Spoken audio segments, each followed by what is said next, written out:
dit, j'établirai une distinction entre mon peuple et ton peuple. Donc Dieu est en train de former son peuple dans le livre d'Exode. Dieu est en train de distinguer son peuple de toutes les nations à partir de la distinction de son peuple du royaume les plus importants de l'époque. C'est assez intéressant de voir les stratégies de Dieu, la sagesse de Dieu, comment ces peuples qui habitaient dans les centres de l'univers quelque part, dans une ville tellement respectée, mais Dieu veut de façon particulière distinguer son peuple, même de cette puissante nation. Et le but de Dieu en Exode, c'est vraiment d'élever son peuple, de former son peuple et de définir l'identité de son peuple comme quelque chose de très distinct de toutes les autres nations. Et ça évoque une question qui est toujours pertinente, car on est très souvent devant la question, quelle est la différence fondamentale, est-ce qu'il y a de la différence entre les chrétiens et les non-chrétiens? Dieu, il est de façon très intentionnelle en train d'établir une distinction. Et c'est une distinction inévitable, car comme on verra, c'est une distinction qui est marquée par la connaissance de Dieu, par un contact avec Dieu. Et c'est impossible d'avoir un contact avec Dieu, la connaissance de Dieu biblique, et ne pas être changé, et ne pas être marqué par ça.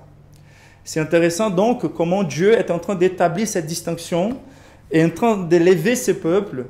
Et la grande différence entre les chrétiens et les non-chrétiens, elle est essentiellement celle-ci, les contacts avec Dieu. Et pourquoi cette question, elle est des fois un peu un piège? Car on voit à plusieurs reprises la tentation et la tendance des chrétiens et des églises de vouloir aller dans deux extrêmes. Soit de vouloir effacer complètement sa distinction du monde, dans la suggestion qui peut-être ce sont avec ces stratégies de conformité avec le monde qu'on rendra l'accès à Dieu plus facile. Et on oublie en fait que par là, nous sommes en train de vouloir attirer les personnes par des moyens mondains. On les attire vraiment, pas envers Dieu, mais envers les idoles qui sont déjà là. Et un autre extrême, c'est de croire qu'on doit être totalement et complètement différent du monde en faisant séparation absolue et en ne plus ayant aucun contact. Et là, c'est un risque aussi, car Dieu nous a séparés du monde, mais il ne nous a pas enlevés de ce monde. Il veut que cette distinction soit claire et nette dans le monde pour que les personnes voient dans quels aspects nous sommes similaires, nous sommes des êtres humains, aucune importance en nous-mêmes, mais une grande transformation a eu lieu en nous. Une grande délivrance a eu lieu en nous. Et ça donne aussi de l'espoir et de la puissance à notre témoignage. Donc, pour que les perdus, en regardant la distinction des chrétiens, soient attirés par une nouvelle vie, par la délivrance qui se trouve dans l'Éternel. C'est pour ça que Jésus a dit, vous êtes les sels de la terre, la lumière du monde. Le sel est complètement différent de la viande où il doit être mis pour que ça fasse la différence. Et la lumière est complètement différente des ténèbres pour qu'elle puisse avoir du contraste. Mais c'est intéressant car Jésus a dit quand même, vous êtes les sels de la terre et la lumière du monde. Donc nous sommes essentiellement distants, mais présents. Et c'est surtout sur cette distinction-là qu'on va se plonger aujourd'hui, car ça, c'est l'objectif de Dieu dans les livres d'Exode avec beaucoup de clarté. Donc, dans le verset 18, comme on vient de lire, on voit cet objectif de Dieu d'établir une distinction entre Israël et l'Égypte. Lorsqu'on arrive, ça c'est la 4e plaie là, qui est en place, la plaie des mouches venimeuses. Quand on arrive au verset 4 du chapitre 9, on va lire dans le contexte de la plaie de la mortalité du bétail, un peu la même chose. 9.4 nous dit « L'Éternel distinguera entre les troupeaux d'Israël et les troupeaux des Égyptiens, et il ne périra rien de tous ceux qui est aux enfants d'Israël. » Donc là, on voit aussi une distinction des traitements lorsque ces malheurs vont arriver. Ni tous les plaies, on aura cette distinction. Et ça, c'est assez important pour nous de garder. Nous, en tant qu'êtres humains, on va vivre quelque part beaucoup des mêmes afflictions que les non-chrétiens.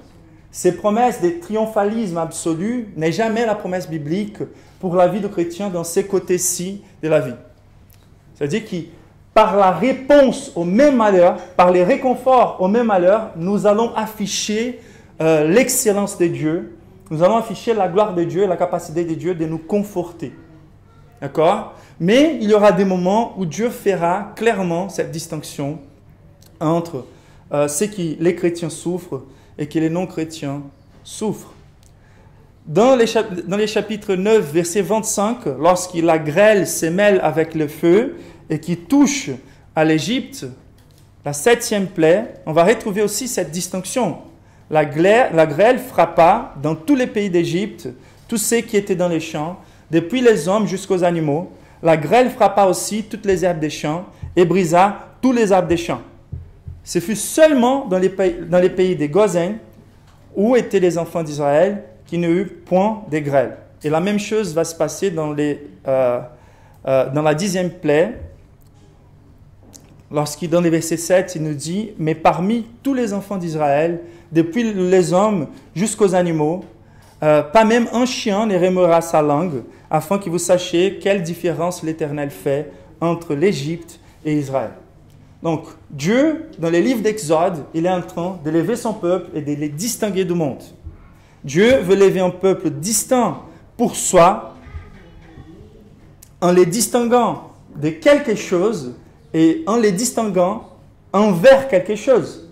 C'est-à-dire, Dieu nous sépare de ce monde pour nous conformer à sa gloire. C'est très clair dès le début comment la puissance et la sagesse de Dieu étaient en train d'être très actives dans la formation de ce peuple. Donc déjà, de quoi Dieu est en train de nous distinguer? Dieu est en train de nous distinguer dans un premier moment, comme on a déjà étudié dans les premiers chapitres d'Exode, il est en train de nous distinguer de la condition où nous sommes. Ça, c'est très important dans la vie de tous les croyants, de tous les êtres humains. Si nous voulons nous considérer peuple de Dieu, il faut qu'on ait la prise de conscience de notre besoin de Dieu, de notre besoin de délivrance. Dieu est en train d'utiliser la période historique, les lieux géographiques, les conditions dans lesquelles Israël était. Donc on se rappelle très bien, lorsque Joseph arrive en Égypte, il a plutôt, avant sa mort, il a plutôt une condition super. Il est un peu le gouverneur de toute l'Égypte. Il mort, quelques générations se passent, et on va retrouver Israël esclave d'Égypte. Donc dans cet esclavage d'Égypte, après 400 ans d'esclavage, on va retrouver un peuple qui avait comme prise de conscience de son identité, surtout son incapacité totale, son manque d'importance, un besoin d'un libérateur de la taille de Dieu. Donc, imaginez-vous combien de temps Dieu a permis qu'Israël vit sous les jougs de l'esclavage pour qu'il arrive à la compréhension de quelque chose de très important. Que jamais Israël puisse avoir l'idée que Dieu est en train de les choisir à cause de leur importance, ou qu'ils avaient en soi-même la capacité de se délivrer d'Égypte.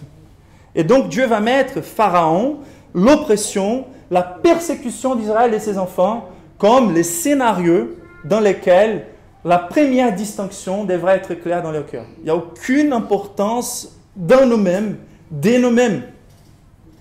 D'ailleurs, dans les chemins vers les cultes, Maria m'a partagé une phrase d'une femme qui a un ministère envers les femmes, qu'elle a dit qu'on devrait détourner cette emphase de l'affirmation de soi dans l'Église. Donc, Dieu veut dire que tu es une femme très spéciale, très importante, très belle pour lui, pour rediriger ça envers la vision glorieuse de Dieu.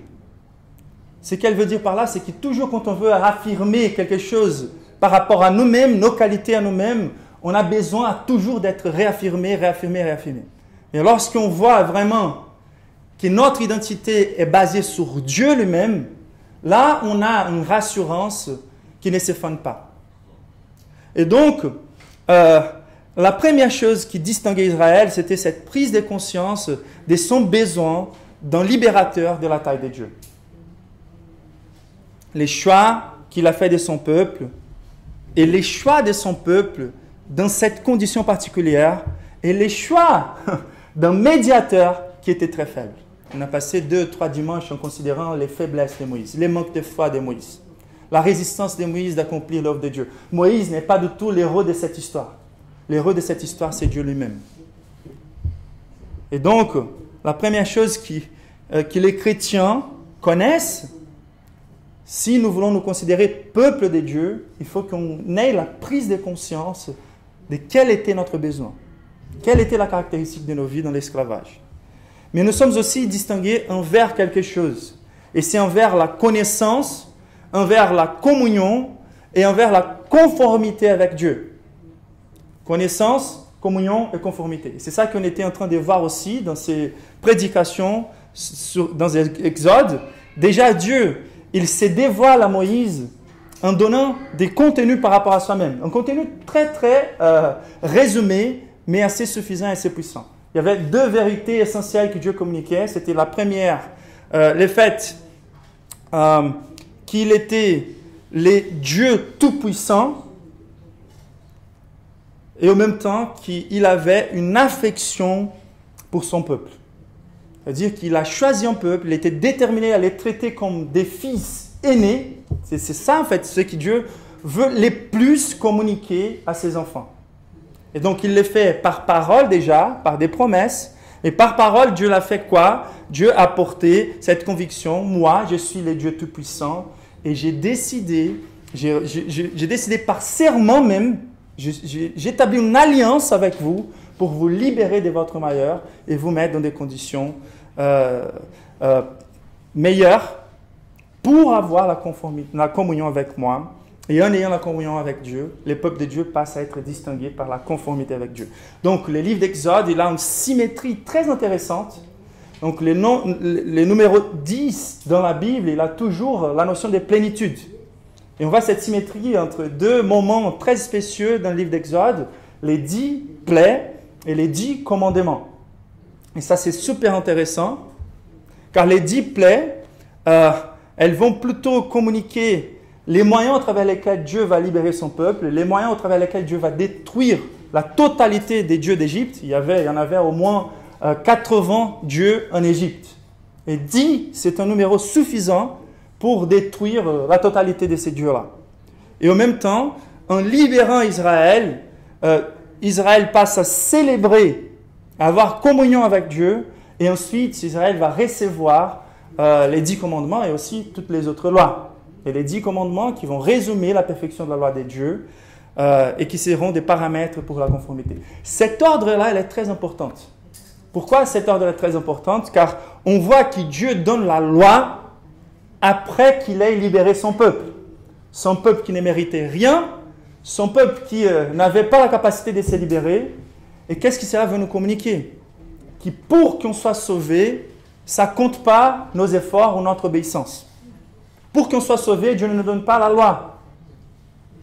Dieu nous sauve d'abord, et c'est plutôt pour qu'on comprenne quelle est notre nouvelle identité, envers quelle direction on va, comment on va se conformer. Donc, quand on parle des justifications par la foi, c'est ce que Dieu veut entraîner Israël. Faites confiance en moi, une confiance progressive pendant tous les 10 plaies, jusqu'à ce que Dieu accomplisse sa libération au travers l'agneau pascal qui c'est le Christ lui-même. Et en étant libéré d'Égypte, Israël reçoit comme un guide pour comprendre sa nouvelle identité et pour marcher en conformité avec les caractères de Dieu. Bien sûr que ces lois-là nous servent jusqu'à aujourd'hui pour comprendre aussi notre condamnation, notre incapacité de l'accomplir, pour qu'on trouve en elle, après la libération, la sanctification.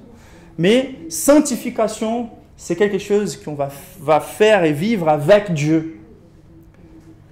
Et les saluts, c'est quelque chose que Dieu fait unilatéralement quelque part envers nous.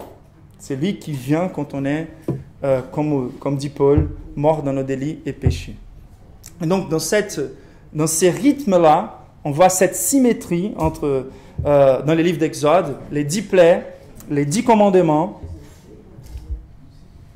Mais notre but aujourd'hui, c'est de considérer cette première section, les 10 plaies. Comment Dieu est en train de distinguer son peuple envers les saluts au travers les 10 plaies. Donc, Dieu veut distinguer son peuple par la profonde connaissance de lui, pour qu'on ait la communion et pour qu'on passe à se conformer avec lui. Donc c'est une chose pour nous aujourd'hui, en connaissant déjà l'accomplissement de ce qui Exode représentait en Jésus-Christ, de voir la gloire de Dieu d'une façon plus évidente et plus claire. C'est une autre chose pour Israël, et c'est pour ça que cet événement, cet épisode, ce livre d'Exode, il est l'histoire la plus importante à part les Christ, l'avènement de Christ. C'est l'histoire des rédemptions, des libérations, c'est les fondements d'Israël. Les fêtes nationales d'Israël tournent autour de cet épisode, car c'est l'évangile de l'Ancien Testament.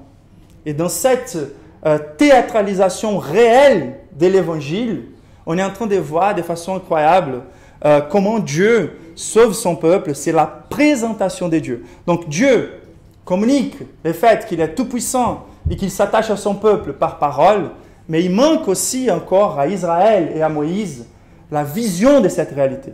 Et c'est comme ça aussi dans notre vie.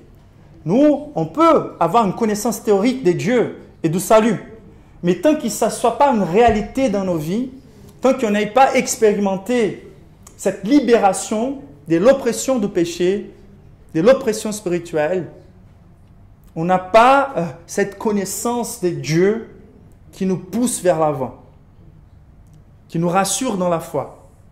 Et ce qui est très intéressant, c'est que Dieu va faire usage de l'oppression d'Égypte envers Israël comme les scénarios au travers lesquels il va s'afficher de façon évidente dans les temps et dans l'espace, dans une géographie réelle, dans une histoire réelle. Il va manifester de façon claire et nette devant les yeux d'Israël sa grandeur, sa toute-puissance et le fait qu'il aime Israël comme à son fils aîné. Et donc, Shakespeare, Dever, il pointe cette liaison entre la phrase de Shakespeare dans une de ses pièces et la théâtralisation de l'Évangile. Quand Shakespeare dit que le monde entier est un théâtre. Et c'est ça qui se passe dans la réalité par rapport à Dieu envers son peuple. Dieu fait usage de la réalité du monde et de nos histoires pour révéler à son peuple sa toute-puissance et son affection pour son peuple. C'est ça que Dieu est en train de faire dans nos vies. Et c'est cette conviction que Dieu veut qu'on arrive. Peu importe quelles soient les circonstances qu'on est en train de traverser, comme c'était difficile pour Israël, le but de Dieu, dans les plannings, dans la gouvernance de toutes les circonstances, dans ces petits détails, dans tous les malheurs qui peuvent nous visiter les nations où nous sommes, que ce soit des catastrophes naturelles ou des maladies, peu importe quelle soit l'expression du scénario, Dieu va faire usage de ces scénarios pour apporter la conviction de sa gloire, de sa suffisance. Et donc, Dieu fait usage des pharaons, Dieu fait usage d'Égypte, de cette oppression, pour apporter son épée efficace. Les 10 plaies, c'est comme si c'était l'épée de Dieu pour détruire l'oppression contre Israël. Il est en train de détruire la puissance des pharaons et de tous les dieux des pharaons et d'Égypte pour manifester dans les temps, dans l'espace, devant les yeux de son peuple, sa gloire. Donc c'est intéressant car même si on voit pas mal d'emphases qui montrent comment Dieu va distinguer son nom ou sa réputation de celle des pharaons, comment il veut montrer à Pharaon qu'il est un Dieu infiniment plus grand, les vrais dieux, mais en même temps, le but de Dieu n'est pas forcément de montrer quelque chose aux rebelles. Le but de Dieu est surtout de montrer quelque chose à son peuple. C'est ça que Dieu est en train de faire avec Israël. Quelle détermination de Dieu pour rendre les choses indubitables. Comment les choses se passent dans ta vie aujourd'hui? L'efficacité de la délivrance de Dieu, c'est les moyens par lesquels il affichera le fait qu'il t'aime et qu'il est tout-puissant. Mais c'est aussi un grand examen pour la santé de notre foi. il faut qu'on se demande est-ce que nous sommes distincts ou pas. C'est une opportunité également de guérison si nous ne sommes pas dans une bonne santé spirituelle. S'il nous manque de voir une évidence très claire de la distinction entre nous et les non-chrétiens. La distinction, à nouveau, n'est pas forcément la préservation de certaines circonstances, mais c'est surtout comment on arrive à répondre aux circonstances. Surtout dans une génération qui essaie d'éliminer toutes les distinctions, c'est super important de considérer cette vérité centrale du texte. Dieu veut distinguer son peuple en les séparant d'un monde corrompu pour la conformité à la gloire de son royaume. Dieu distingue son peuple de deux manières essentielles pendant les 10 plaies ou à travers les 10 plaies.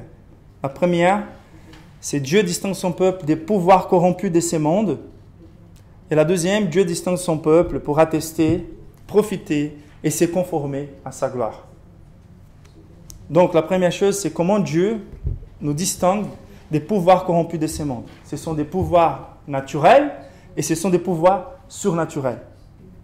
Dieu sépare son peuple de l'Égypte dans l'Exode en établissant une ligne très claire. C'est quelque chose que la mer Rouge va déterminer.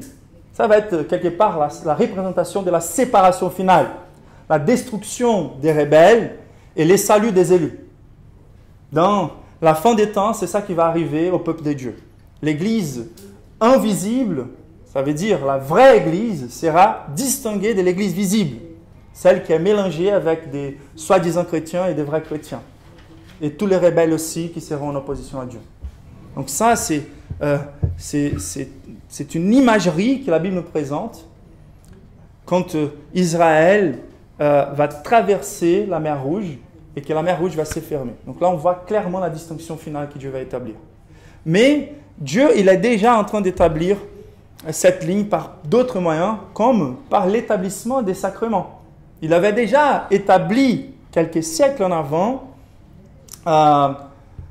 la circoncision pour marquer son peuple. C'était une distinction très claire. Et ici, il est aussi à nouveau en train de rendre réel. Car la distinction des sacrements ne sont pas essentiellement si puissants et si efficaces que la distinction efficace de Dieu ou effective qui c'est la distinction morale et spirituelle. Ça ne sert à rien d'aller à l'église, de participer au sacrement si on n'a pas cette distinction morale et cette distinction spirituelle vis-à-vis aux non-chrétiens. Nous sommes distingués de la misère dans laquelle nous étions, donc c'est super important, car Dieu ne veut pas que nous détacher d'Égypte, mais il veut qu'on prenne conscience qu'à partir du moment où il nous a choisis, il nous a sauvés envers quelque chose. Donc c'est très important de voir la différence d'Égypte, mais même si j'avais aucune importance dans mon oppression, dans mon esclavage, mon importance maintenant, c'est d'être un enfant aimé de Dieu. Et Dieu veut vraiment que notre estime de nous-mêmes ne soit pas basée par les idoles qu'on avait dans le monde avant, car c'est ça qui blesse les cœurs des non-chrétiens, c'est car des fois, ils n'arrivent pas à voir toutes les choses que les mondes disent qu'ils doivent avoir pour être dans la joie. Donc on est aussi en train de suivre des idoles. Même en étant à l'église, même en se considérant chrétien, on est encore à la recherche des fausses idoles pour avoir une estime de soi gonflée. Mais Dieu est en train d'établir cette séparation entre l'Égypte, sa culture et ses idoles pour que son peuple soit déraciné d'une manque d'estime de soi basée sur des idoles pour une estime de soi très élevée basée sur Dieu lui-même. Et c'est ça le but vraiment des 10 plaies, c'est démontrer les péchés de la culture d'Égypte et aussi l'idolâtrie de la culture d'Égypte. Et Dieu donc va s'établir comme les dieux triomphants, qui va détruire tous leurs dieux et qui va faire Israël se détacher de cette culture corrompue d'Égypte. Donc, on se rappelle très bien les préambules de cette dispute entre Dieu, qui est représenté par Moïse, très simple, comme un bâton sans vie en soi-même, comme on se rappelle très bien, et les sceptres des pharaons, qui étaient un sceptre avec la tête d'un serpent, D'habitude, c'était ça la représentation de l'autorité des Égyptiens et du roi Pharaon qui était aussi un dieu pour eux. Et donc, les préambules, l'introduction de cette dispute, c'est vraiment les miracles des serpents.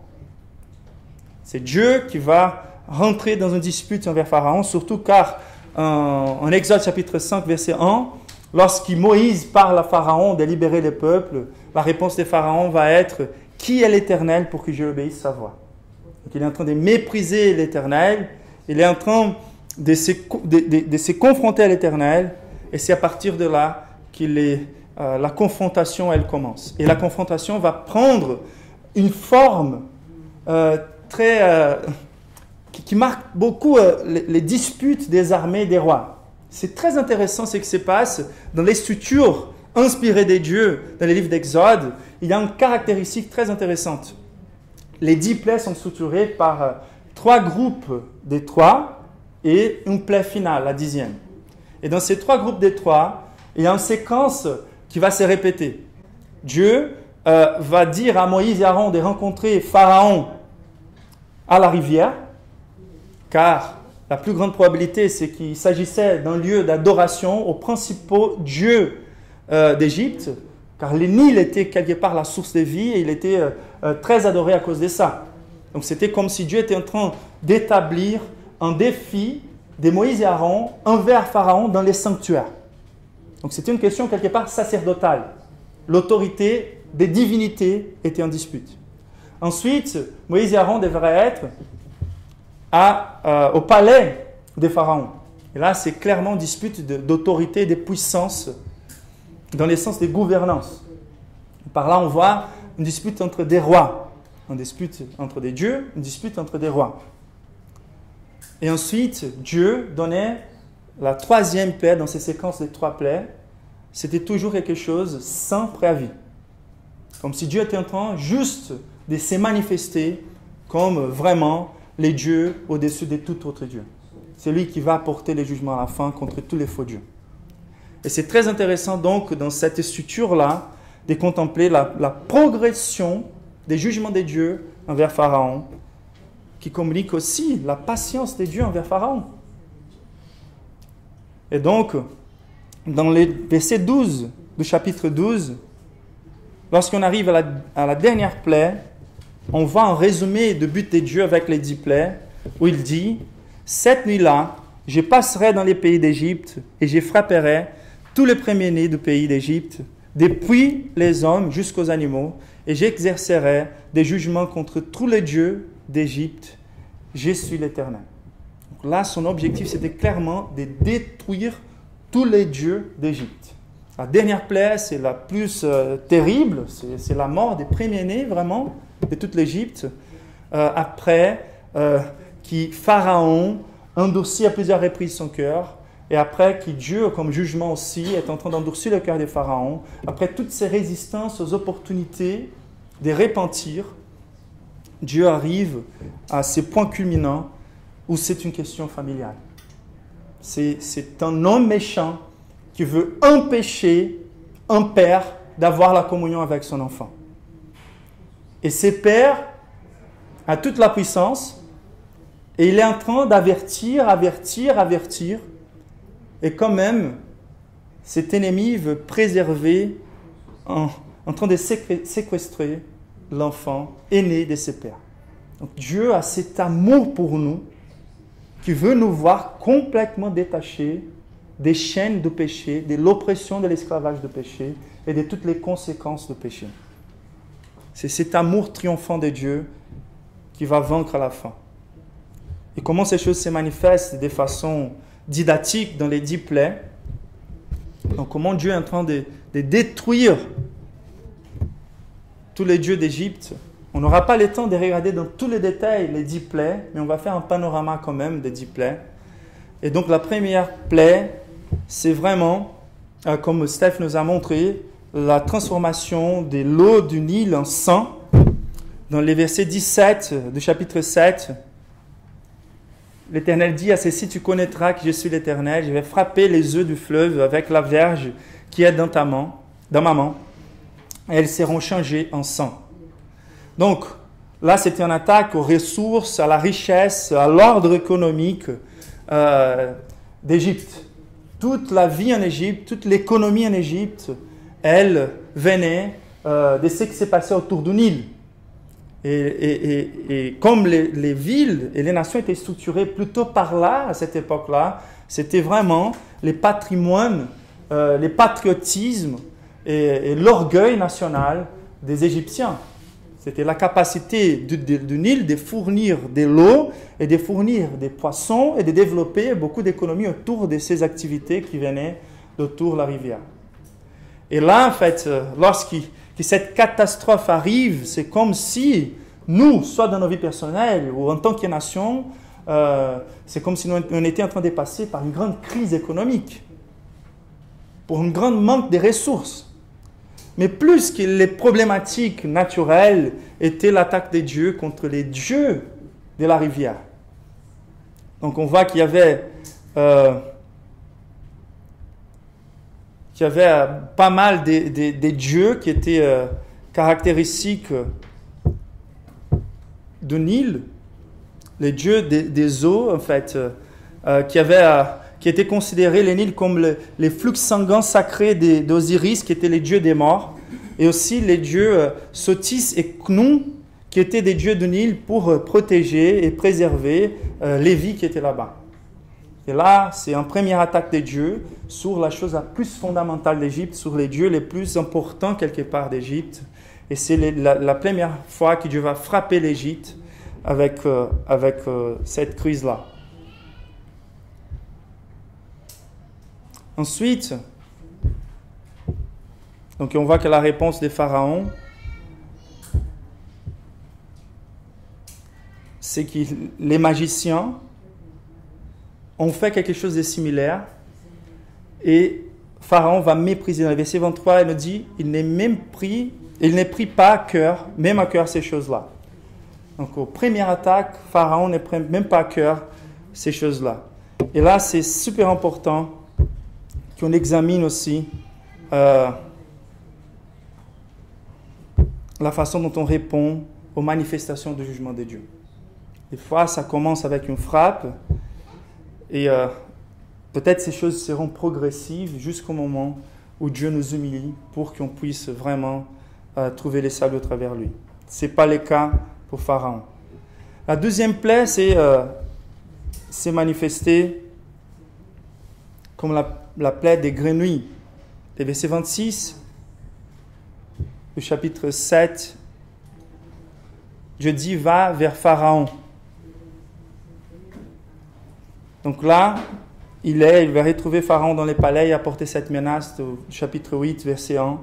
L'Éternel dit à Moïse, dis Aaron, étends ta main avec ta verge sur les rivières, sur les ruisseaux et sur les étangs, et fais monter les grenouilles dans les pays de l'Égypte. Aaron étendit sa main sur les œufs de l'Égypte, et les grenouilles montèrent et couvrirent les pays de l'Égypte. Donc là, c'est quelque chose d'assez gênant pour l'Égypte, c'est une humiliation pour Pharaon, car toutes ces armées n'étaient pas capables de contenir la prolifération des grenouilles. Et ils étaient comme sacrés, ils ne pourraient pas tuer, exterminer les grenouilles. Et même dans la maison, même dans la chambre des pharaons, il y avait des grenouilles partout. Spurgeon, il va dire que c'est comme si Dieu était en train de pourvoir une espèce d'overdose de ses propres dieux. Et des fois, c'est un peu comme ça dans nos vies lorsque nous avons des idoles.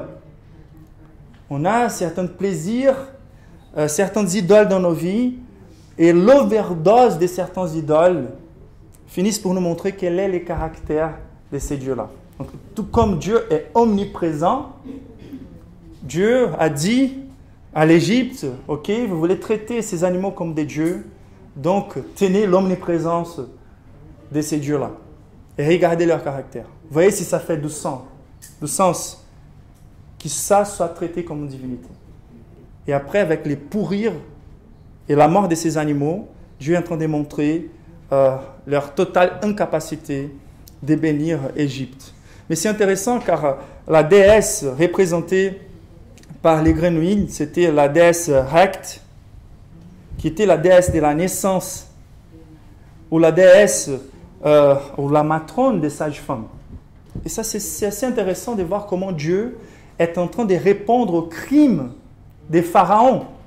Car Pharaon avait pris les enfants d'Israël. La première chose qu'il a voulu faire, c'était de faire les sages-femmes d'Israël exécuter les enfants d'Israël. Et quand ça n'a pas marché, il a voulu lancer tous les enfants d'Israël sur les Nil. Et donc Dieu va attaquer d'abord ces deux plaies. Il va attaquer les Nils pour répondre à cette attaque. Et progressivement, Dieu va amener jusqu'à point d'exécuter les enfants des Égyptiens comme une réponse à cela aussi. Mais c'est très intéressant que ces deux premières plaies, elles introduisent déjà cette réponse aux attaques des pharaons vers les enfants d'Israël. C'est assez compréhensible que l'humanité ait toujours cherché des divinités pour les aider quand ça touche en fait à la question de la naissance. Ça a été toujours un risque, depuis la chute de l'humanité, ça a été toujours un risque pour les femmes et pour les enfants, la naissance. Et c'était très important, surtout dans cette structure familiale à cette époque-là, la richesse d'avoir des enfants. Et c'est pour ça qu'ils avaient cette idolâtrie envers les femmes, les sages-femmes et les enfants, envers cette déesse Heqt qui devrait protéger et préserver, et qui se montrera inefficace et incapable de protéger les enfants d'Égypte. D'avoir des enfants, c'est toujours quelque chose de spirituel. Et nous, en fait, nous sommes dans une génération qui ne s'éloigne pas trop de cette idolâtrie envers l'enfantement. Des fois, on est en train plutôt de faire confiance aux ressources humaines. Des fois, on est un peu dans l'idolâtrie aussi pour avoir des enfants. Des fois, on veut plutôt nous-mêmes contrôler la natalité comme les Égyptiens voulaient faire avec les enfants d'Israël.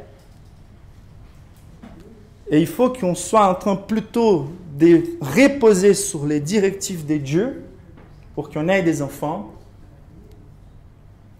Ce n'est pas que les choses ou les ressources soient mauvaises en soi, quelques-uns sont mauvaises en soi.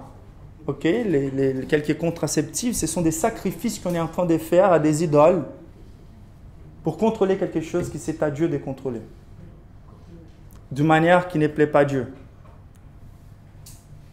Et pour nous, donc, c'est très important de considérer surtout comment Dieu veut mener ces choses dans nos vies. Donc, qu'il soit dans l'extrême de vouloir avoir des enfants, qu'il soit dans l'extrême de ne pas vouloir avoir des enfants, la réalité, c'est qu'on doit nous décrocher d'une culture centrée sur l'idolâtrie et les sacrifices pour revenir à la conviction de comment Dieu veut que nous menons nos vies par rapport à ces choses-là. L'humanité, elle peut faire de l'idolâtrie envers tout. Donc la rivière, avec cette notion de la vie qui vient de la rivière, ça communique aussi l'idolâtrie de notre génération avec toute cette confiance dans la théorie de l'évolution. Comme si on était tous sortis, et ça c'est aussi la foi. La foi envers une espèce de divinité. Et cette notion de l'origine de la vie, cette cosmologie, c'est aussi une idolâtrie de notre génération. Et ces dieux-là, qui étaient les dieux d'origine de la vie, sont confrontés par Dieu, l'auteur de la vie. Et par là, Dieu commence à casser les idoles d'Égypte. Et par là, Dieu veut casser aussi nos idoles et notre conformation à une culture qui n'est pas la sienne. Donc, il y a le risque aussi qu'on soit dans la tentation de souffrir et de laisser notre identité être plutôt définie par les manques d'avoir des enfants des fois. Mais c'est très clair dans la parole de Dieu que le célibat, c'est quelque chose qui doit être vécu non comme une identité définie plutôt par ce qu'on n'est pas, mais par quelque chose de positif. Comme Paul était célibataire, comme Jésus était célibataire, et comme ils encouragent à plusieurs chrétiens d'être célibataires. Et même si on est dans la direction de devenir mariés, qu'on ne méprise pas le fait que nous sommes célibataires et que nous allons vivre et jouir de ces moments pour profiter pour la gloire de Dieu. Et que dans la famille, des fois, nous avons pas mal d'enfants, des parents, et Dieu satisfait aussi au travers de toutes ces choses certaines demandes que nous avons. Augustin, il va dire que l'âme humaine, elle pêche toujours dans la direction de l'idolâtrie, toujours quand elle cherche éloigner de Dieu ce qui ne peut être trouvé pur et parfait qu'est en Dieu. Donc la réalité, c'est que quand on essaye de faire des efforts nous-mêmes pour embrasser certaines idoles qu'on fabrique ou que la culture fabrique, nous n'avons jamais la joie qu'on attend avoir au travers de ces choses-là. Mais si nous centrons notre recherche sur Dieu lui-même, toutes ces demandes-là seront satisfaites à la manière de Dieu, dans les temps de Dieu. La troisième plaie, c'était l'époux au moustique. Là, on a à nouveau on a la manifestation de ces jugements sans préavis. Dieu va juste dire « étends ta verge ». Car Pharaon, c'est assez intéressant, sa réponse, dans les cas des grenouilles, c'était intéressante. Il a demandé à Moïse et Aaron de prier pour lui. Ça, c'est assez intéressant. Donc, voici les rebelles, l'oppresseur, qui à cause des conséquences de son obéissance, vient vers les hommes de Dieu et dit « Prie pour moi, pour que ces malheurs s'écartent de ma vie. » Mais, quand même, il n'a pas accompli la volonté de Dieu. Il a demandé de la prière, il a fait une promesse mensongère qu'il allait libérer le peuple, il ne le fait pas à la fin. Mais c'est assez intéressant car il a conscience de la puissance de Dieu ici, mais il est plutôt centré sur les conséquences du péché, de son péché, que sur l'envie de laisser les péchés. Et ça, c'est quelque chose qui doit marquer aussi le peuple de Dieu. Quelle est la différence entre les peuples de Dieu et ceux qui ne sont pas peuple de Dieu? Quelqu'un qui n'est pas le peuple de Dieu, il peut même venir vers le peuple de Dieu, demander des prières pour que les conséquences, les préjudices apportés par leur péché disparaissent de leur vie. Prie pour moi, mon mariage va très mal. Prie pour moi, je n'arrive plus à me libérer de cette addiction. Mais dans leur cœur, ils veulent juste ne plus voir les conséquences du péché. Les chrétiens, vrai, c'est quelqu'un qui prie de soi-même, qui a cette prière envers Dieu, qui a cet attachement envers Dieu. Et ensuite, donc, comme il a menti, on voit la troisième plaie, l'époux ou les moustiques. C'est pas clair, tous les commentaristes ne sont pas d'accord, mais ils sont d'accord que c'est possible que ce soit l'époux, soit les moustiques. Et à nouveau, quelque chose de très gênant, qui a plutôt une humiliation aux armées des pharaons et à ces magiciens, car ces magiciens n'arrivent pas à ces points-là de reproduire la problématique. C'est intéressant car les magiciens, par leurs enchantements, comme la Bible nous dit, ils arrivent des fois à répéter une petite proportion de miracles. Mais ils sont toujours en train de rajouter les malheurs. Ils ne sont jamais capables d'éviter. Et ici, ils n'arrivent même pas à reproduire. Et ils arrivent à conclure en disant, parce que les moustiques sont multipliés partout, les poux, et que cela est une humiliation incroyable à l'armée des pharaons et des magiciens, les magiciens disent, c'est les doigts de Dieu. Donc, il y a des personnes qui essayent d'établir une relation naturelle entre tous les plaies. C'est possible de voir quelques traits de relation entre tous les plaies, sauf la 10e, qui c'est vraiment quelque chose extraordinairement et évidemment surnaturel. Mais de toute manière, les miracles dans tous les plaies, c'est les temps parfaits de Dieu, les temps de l'intensité, les temps d'apporter les malheurs et d'enlever les malheurs, de prévoir les choses de façon parfaite.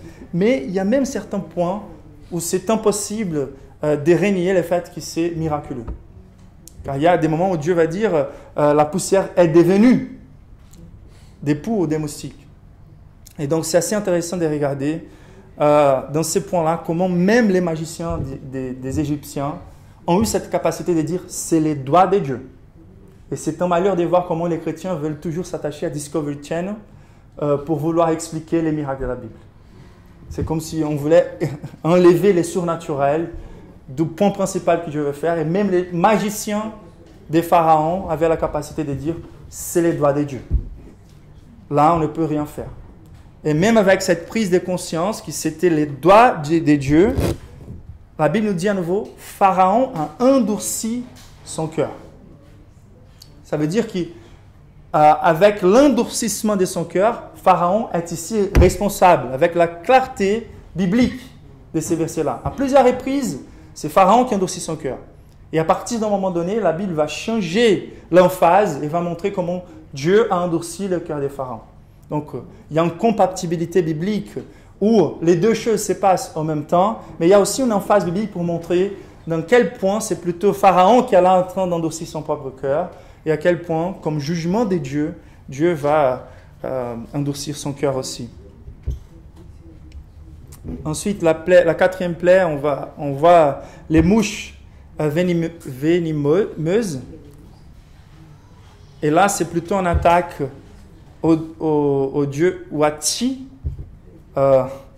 Et il y a d'autres dieux qui soignaient plutôt, qui étaient les dieux du désert, les dieux des terres. Donc on voit Dieu en train d'apporter une attaque contre toutes les déités, contre cette idée de panthéisme. Et quelque part, on voit aussi cette marque dans notre culture. Les panthéismes qu'on a aujourd'hui, c'est de toujours chercher un Dieu qui puisse satisfaire, un Dieu qu'on adore, qu'on se sacrifie. Que ce soit l'argent, comme les Nil représentaient, on est en train de sacrifier nos vies, de laisser beaucoup de priorités bibliques de côté pour pouvoir apporter des choses et en profit de l'argent. Donc il y a les dieux célestes, les dieux terrestres et les dieux des eaux en fait, qui sont marqués ici. Les dieux des eaux, on a vu déjà. Maintenant, on a 4 plaies qui sont plutôt centrées sur les dieux terrestres. Dieu va attaquer les bétails, Dieu va apporter des moustiques, donc les dieux du désert seront attaqués par Dieu. Et là, en fait, on voit comment dans notre panthéisme ou dans notre polythéisme, dans notre culture aussi, on voit beaucoup de reflets de la manière dont on est en train de vouloir séparer la puissance de Dieu. Donc ça, c'est super important, surtout la notion de polythéisme. Par exemple, l'Église catholique, elle a plutôt suivi, surtout après les périodes des croisades, la division de la puissance de Dieu dans l'élévation des saints à des idoles. Donc ils ont connu ça quelque part des religions orientales, de l'hindouisme par exemple, qui a beaucoup de divinités et que chaque divinité s'occupe d'une chose ou d'autre. Et c'est depuis l'Égypte que ces choses se passent. Les dieux des ressources, les dieux des plaisirs, les dieux du mariage, les dieux des enfants, etc. Et c'est pour ça qu'on a dans les polythéismes catholiques plein de petits dieux pour prendre soin de chaque chose. Et la réalité, c'est que Dieu ici, il est en train de casser complètement avec tous les faux idoles pour montrer c'est moi qui suis le seul Dieu et la source unique pour prendre soin de tous les airs de la vie en prenant soin de l'air principal de la vie. Donc là, on voit ces dieux de la terre, mais aussi les dieux du ciel. On va juste presser un peu plus. On aura ensuite la mortalité du bétail. Ensuite, on aura les ulcères des hommes et des animaux. Donc la santé. Et donc là, il est en train de casser avec tous les dieux guérisseurs et les dieux de la médecine. Car c'est Dieu à la fin, et c'est très souvent, plusieurs personnes, quand ils arrivent à ces points-là, c'est là où ils sont brisés dans leur cœur et c'est là où ils peuvent trouver leur conversion. Mais Dieu montre par là aussi que c'est lui seul qui est capable de guérir et aucun autre Dieu n'a la capacité de le faire. Ensuite, la 7e plaie, c'est la grêle mêlée au feu. Et par là, Dieu est en train d'attaquer les dieux célestes, pas mal de dieux célestes, les dieux des tonnerres, les dieux des vents. Et aussi, par l'attaque à la végétation, on a les dieux du lin qui a été écrasé, que c'était aussi une source économique très puissante en Égypte. Et donc là, Pharaon va reconnaître son péché, mais il va endurcir à nouveau son cœur dans la persévérance contre les opportunités de Dieu. Les sauterelles viennent pour finir avec ce qui avait resté de la grêle et des feux, la grêle mélangée avec les feux. Et là, Pharaon, il arrive à demander du pardon, mais à nouveau, un pardon très intéressé. Même en demandant du pardon, quelqu'un peut avoir une double intention. Et ces pardons-là, il était plus ou moins progressif apparemment dans sa soumission à Dieu. Il méprise complètement la plaie. Ensuite, il demande la prière. Ensuite, il reconnaît son péché, demande la prière. Maintenant, il est en train de demander du pardon, mais toujours en voulant juste enlever les mauvaises conséquences du péché, mais pas enlever les péchés de son cœur. Son cœur restait endurci. Combien loin quelqu'un peut aller sans se convertir en s'approchant de l'évangile. Et ensuite, la 9e plaie, les ténèbres, les dieux des lumières, et les dieux principaux, c'était les dieux du soleil, Amon-Ré. Et donc, on a 3 jours de ténèbres, 3 jours d'humiliation au principal Dieu. Des ténèbres si denses qu'on pourrait même les toucher. Et là, on arrive à la 10e plaie, où, comme on a lu dans les versets 12, Dieu va donner les derniers coups pour complètement détruire toutes les possibilités d'autres faux dieux qu'il y avait dans les panthéons égyptiens. Et donc, surtout dans la 10e plaie, Dieu est en train de toucher Pharaon lui-même. Car lui, il était divin et son fils aîné, c'était nécessaire pour continuer sa dynastie.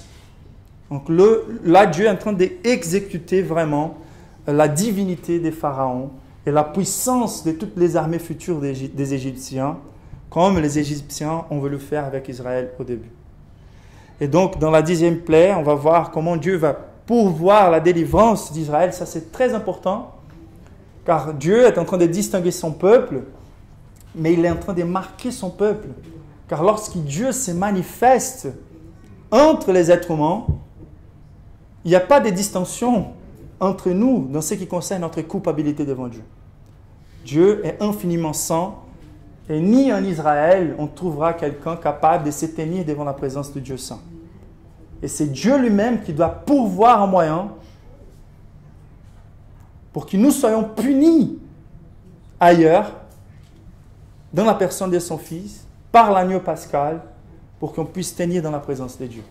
Et par là, Dieu est en train de nous marquer aussi par les saints de Christ, comme on verra surtout les dimanches prochains. Mais dans sa 10e plaie, Dieu est en train de détruire les derniers dieux et cette idolâtrie de cette culture égyptienne. La grandeur de Dieu est au-dessus de toute autre conception. La gloire de Dieu se manifeste devant les yeux d'Israël. Dans ce processus des 10 plaies, il y a 2 pressings qui se passent là. Un pressing envers Pharaon pour qu'il se soumette au jugement de Dieu. Donc c'est progressif, on voit la patience de Dieu, mais on voit aussi la progression de ces jugements. Ces jugements sont inéchappables. Il viendra toujours avec quelque chose à l'auteur de notre rébellion. Aucun péché ne sera laissé impuni. Et par là, on est en train de voir comment aucune divinité et aucun effort humain, aucune résistance humaine ne peut se tenir devant les jugements de Dieu. Donc il y a ces pressings-là sur Pharaon. Mais dans un autre sens, il y a un grand pressing aussi sur Moïse. Et quand on voit la manière dont Moïse va se présenter de façon chaque fois plus confiante, on voit que Moïse a sa foi exercée en traversant aussi tous ses malheurs. Donc chaque fois Dieu va dire « Présente-toi devant Pharaon ». Et j'imagine combien il devrait trembler. Car beaucoup de menaces, beaucoup de plaies, beaucoup de jugements. Mais en même temps, chaque fois qu'il voyait la main de Dieu se manifester, il était plus confiant, il connaissait plus à propos de Dieu, il témoignait plus des actions de Dieu. Et c'est aussi dans notre vie. Chaque fois qu'on traverse des moments très difficiles, catastrophiques, c'est par là qu'on voit la préservation, la délivrance de Dieu, et qu'au travers de ces choses, nous sommes convaincus de son caractère, nous faisons confiance à lui. Donc Dieu, il est en train surtout de se distinguer au-dessus des pharaons et des dieux d'Égypte pour qu'on puisse centrer sur lui nos attentes et notre confiance et notre foi. Les textes d'Exode commencent à nous montrer comment les opprimés n'avaient rien et ont fini avec tout, et comment les oppresseurs qui avaient tout ont fini avec rien. Et c'est comme ça que les choses vont se passer. Mais l'objectif de Dieu, c'est de nous distinguer du monde par la révélation de son impiété, par la révélation de sa méchanceté et par la révélation de la vanité, de l'ordre de ce monde. Donc voilà, Dieu est en train de montrer l'impiété des pharaons, Dieu est en train de montrer la méchanceté de cet ordre, l'idolâtrie de ces pays et la vanité de leur vie. Car à la fin, ça ne remportera à rien toutes les choses envers lesquelles les personnes sont en train de courir. Mais il est en train de montrer surtout la fragilité et la condamnation inévitable. Le peuple de Dieu est un peuple délivré de ses caractéristiques, est un peuple convaincu de leur vanité, est un peuple qui cherche séparation et distinction de ces mondes et des idoles de ces mondes, et qui cherche délivrance seulement en Dieu. Est-ce que ça, c'est la vérité pour vos vies aujourd'hui? Est-ce que vous voyez dans vos cœurs un désir ardent pour être distant de ces mondes? Êtes-vous rendu chaque fois plus conscient de la vanité, de la méchanceté, des idoles qu'on cherchait avant? Est-ce que cette distinction, elle fait partie de vous? Est-ce que Dieu a déjà travaillé dans vos vies à point de montrer clairement comment il attend que vous soyez détachés de la vanité, de la méchanceté de ces mondes, de l'impiété de ces mondes? Est-ce que vous êtes arrivé déjà à la prise de conscience de votre esclavage, de l'oppression qui vous domine? Est-ce que vous êtes arrivé au moment où vous désirez de façon puissante d'être détaché, d'être délivré avec la prise de conscience que seulement Dieu pourrait être votre délivreur? Donc, tous ces plaies-là, elles seront rattrapées par Jean dans l'Apocalypse. Et l'illustration réelle de l'histoire de l'Exode va se passer à nouveau de façon infiniment plus puissante. Le jugement de Dieu reviendra. Et c'est qui est l'agneau pascal qui aura la capacité de nous préserver de la visitation du jugement final de Dieu. Et c'est car Dieu a apporté le vrai agneau pascal, Jésus lui-même son Fils, que nous pouvons être marqués par son sang. C'est lui qui a vécu la vie parfaite à notre place et qui a souffert la punition à notre place. C'est Dieu qui nous dit, présentez-vous devant moi avec vos mains vides. Et avec nos mains vides devant Dieu, c'est Dieu lui-même qui va mettre les sacrifices, les seuls capables de satisfaire ses demandes, dans nos mains. Le chrétien, c'est celui qui vient dans les désespoirs et dans les désirs de se détacher de ces mondes pour se conformer à la gloire de Dieu, mais qui sait qu'il n'a rien à apporter et à présenter à Dieu qui puisse lui délivrer de l'esclavage du péché. Et c'est Dieu lui-même qui va prendre le sang de l'agneau et qui va mettre sur nous, pour qu'on puisse se présenter devant Dieu, pour que les jours du jugement final, où les 10 plaies et toutes les autres condamnations qui ont été typifiées par la Bible arriveront pour faire ces marquages et cette distinction entre le peuple de Dieu et les rebelles. Et dans ces jours-là, c'est qui Jésus qui pourra nous couvrir. Cette libération peut être profitée dès aujourd'hui.